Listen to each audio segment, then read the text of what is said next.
Hello everyone, welcome back. This is Sushma. In this video, I will share how we can make our visualizations that are readable to all with the help of ColorBrewer. The color that we pick for our figures or maps or tables or any other visualizations, they may look clear to us, but they may be difficult to read to other viewers, making it less accessible to those readers or viewers. For example, here in this table, I'm presenting four categories of my data that is ordered in an ascending order. I'm presenting here in the first row that data using the help of a sequential red color palette, and in the second and third row here I'm presenting the same data using the sequential color scheme of sequential blue and another red color scheme. A common thing in all of these three color scheme is that all of them are sequential. That means they are going from relatively lighter color to the brighter or darker color.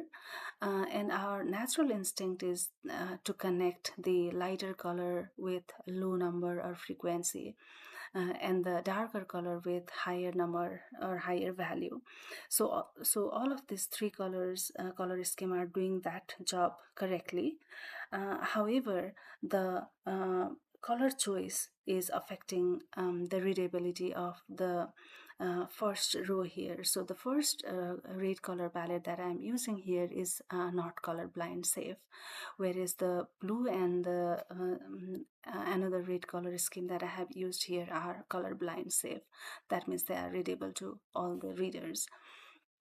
So the question is, how do we select the colors? How do we know which color are colorblind safe? So fortunately, there is an online tool called ColorBrewer that we can use to identify the color that are safe for all the readers, or there are other options such as the color that are printer friendly or LCD friendly, or any or many other options are there. Let me open the ColorBrewer website. So you can type colorbrewer.org, and when you do that, this website opens, and here there are number of, on the left there are number of different options that we can choose. Based on your need, you can choose the number of classes. For example, I am choosing here 4 because I'm presenting those 4 different categories of data. And then my data is an ordered has an ordered nature, so I'm using sequential. You could choose diverging if your data is sort of presenting two extreme points. For example, when your data is based on 5-point Likert scale, for example, going from strongly disagree to neutral, and then agree to strongly agree. So in those type of data, you could use diverging, or you could use qualitative if your data is categorical data that does not have any natural order. For example, uh, um, race, ethnicity, or gender, or the color of your eye, etc. So we can do that. And here I'm going back to sequential. And then within sequential, you can choose the multi-hue or single hue color scheme. And then here, it's important here where you see only show. So we want to only show it colorblind safe. And then if you are doing the printing of your visualization, then you might want to do the printer friendly, especially when you are submitting your article or manuscript to the journal, where they prefer printer friendly option. You could do that. And then we can also do photocopy safe.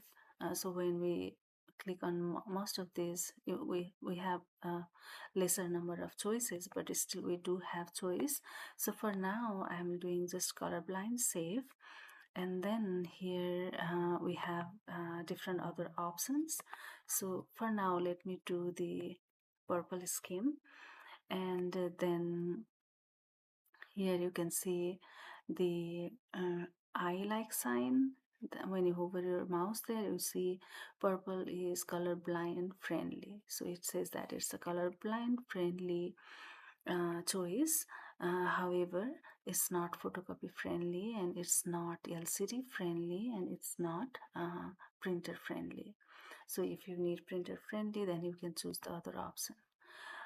So for now, I'm just doing that one, and then going to purple, and then here we have the hex option and RGB option.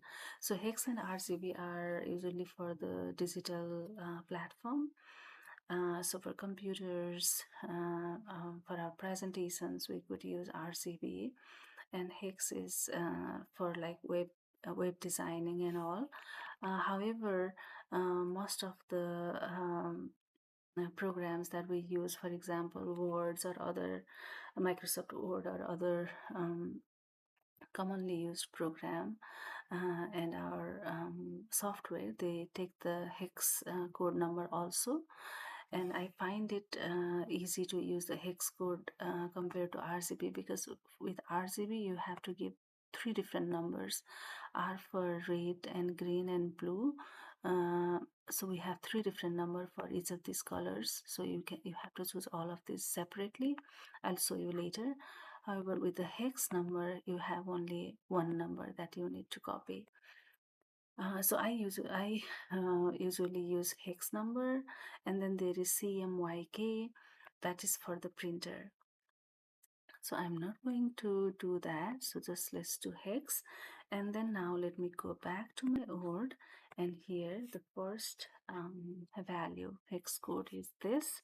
I copy it and then go here, and then more color, go to custom, and then here you have the hex number option where you can paste that number, and then here see the color is filled. And then the second color is this one, so I'm doing the same here, go to more color and then custom, and pasting that number here to OK. And then the third, in Microsoft Word, there is, unfortunately, we cannot export the colors from there, so I have to do it manually. However, for other, if you are doing it in R or Python, you can easily copy that color from there. We'll see that in a bit. And then the third number, third code is this one. Go here and then do the same, more color, and so if you were using RGB, then you would have to do the red, paste the red number here, green number here, and the blue number here. With hex, you can just do with only one number. So this way we can use the readable colors for our data, for our visualization. And here we also have the options of exporting. So export, and then you can use these, for example, you can use this, you can copy these codes and then use in your R code or Python or other code. So this is how we can do that, and you can explore this more here. I hope you found this video useful. Thank you.